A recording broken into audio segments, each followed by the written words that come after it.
Now, as promised, a special comment on the death of Osama bin Laden and its immediate impact on this country. Unlike most such things, the counterterrorism component can be overestimated. By all accounts, bin Laden had largely disconnected from the operational side of al-Qaeda, so he will likely prove more valuable to its terrible cause as a martyred inspiration than he had been as a large and perpetual target. Concomitantly, while the desire for revenge within those who ally themselves with that almost diaphanous organization may be intense, al-Qaeda was never built for and has never succeeded at the quick, bold strike. Plans were meticulous and lead times measured not in days, but in years. If there have been such nightmares hatching within what we might define still as al-Qaeda, it is possible that they might be sprung, and soon. But the story of terrorism within this country since 9/11 is a story of amateurs in a hurry. And in terrorism, amateurs in a hurry tend to kill themselves or lock their car keys in their car bombs in Times Square or decide to shoot up an army base while leaving their training videos to be duplicated at Best Buy, or wind up lighting on fire not their underwear bombs, but their own crotches. The greatest threat right now, certainly, is from individuals not directly connected to al-Qaeda, out of rage and frustration and an accurate sense that their evil inspiration is now dead, acting alone with whatever they might have. It is simultaneously both reassuring and disturbing to remember, however, that these kinds of individuals could be set off by anything from bin Laden's death to bad weather. Their threat level may not grow very much at all. Certainly there will be no groundswell in the Middle East, rising up to avenge the slain supposed leader. Except for the Taliban-controlled areas of Afghanistan and those Pakistani elements who completely failed bin Laden and have a lot more to worry about now, there is not a government in the region who is not happy he's dead. He was their enemy as much as he was ours.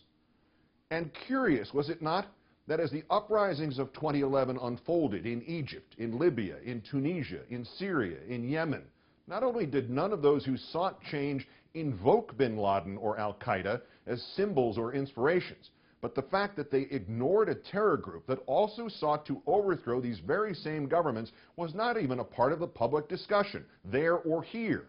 Nobody even questioned why those rightly seeking to derange the power structure of the Middle East did not turn to bin Laden. And that is the ultimate answer to the proverbial question, what will be the reaction on the Arab street? Some on the Arab street may have danced on 9/11. They did not dance when bin Laden began killing Muslims in Indonesia or in Mumbai. Thus, the largest international impact for this country relates to the nature of our involvement in Afghanistan. Despite the elimination of bin Laden and the prospect that it could animate the Taliban, support for the Afghanistan war here will probably vanish in the weeks and months to come. President Obama could easily accelerate a withdrawal and get nothing but praise from most of the nation. And now we come to the least important, but the most fascinating impact of the raid at Abbottabad, its rearrangement of the political landscape of this country. If your instinct is that politics should play no immediate part in the aftermath of bin Laden's death, that is natural and commendable, and the ship sailed in the other direction in 2002. From the day the Republicans put out an ad showing Georgia Senator Max Cleland and bin Laden in the same picture, the symbol of that party might as well not have been an elephant, but bin Laden himself. Everything that happened, everything that did not happen, was perverted into a symbol of Republican mastery and of Democratic weakness and even Democratic treachery. 5 separate national Republican political campaigns were run on a simple premise: vote Democratic and you die. Cleland was only the first to be smeared in 2002. The Swift voters turned John Kerry's military experience into a liability in 2004, and the GOP boasted that a bin Laden tape released days before the vote had turned the election to President Bush.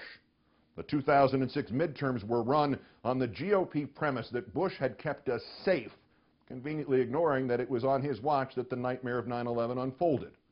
2008 brought this divisive sick strategy to its apex, the claim that a candidate for the presidency was not actually American, that he was a terrorist sympathizer. 2010 saw invocations of how that president had, quote, failed to protect America. even though more terrorist actions had been stopped in his first 18 months in office than had in his predecessor's 2 entire terms. And each campaign and those few days between each campaign were devoted to a campaign of a different sort. The argument that terrorism could be countered only by unique and gruesome methods. Torture was necessary, laws were not. And none of that bestiality captured anybody, least of all bin Laden. Just 2 years, 3 months, and 11 days after that subhuman dictate was reversed, the ordinary rules prevailed and triumphed. This disgusting cornerstone of Republican politics is now gone. Rudy Giuliani's political career ended in an instant. He was reduced this afternoon to praising President Obama. Sarah Palin sealed her demise by tweeting congratulations only to the military, not to the desk jockeys and other intelligence officers whose reading of reports and hard slog work over maps made this possible. And certainly she offered no congratulations to the commander-in-chief. Michelle Bachmann's un-American meme just vanished. Newt Gingrich's premise of a president flailing internationally went up in a puff of ego.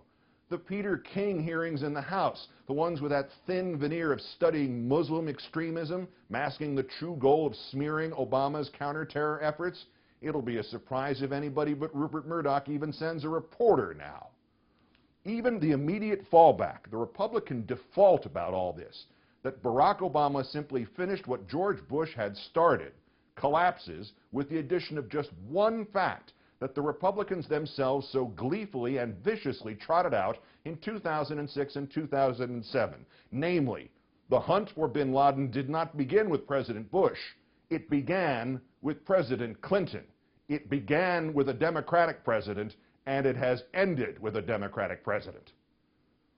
The oversimplification is ridiculous and unfair to those who genuinely fought al-Qaeda and bin Laden under the previous president, but oversimplifications shape a nation's thinking and win elections and have been the essence of the Republican argument on this and other complex subjects for decades.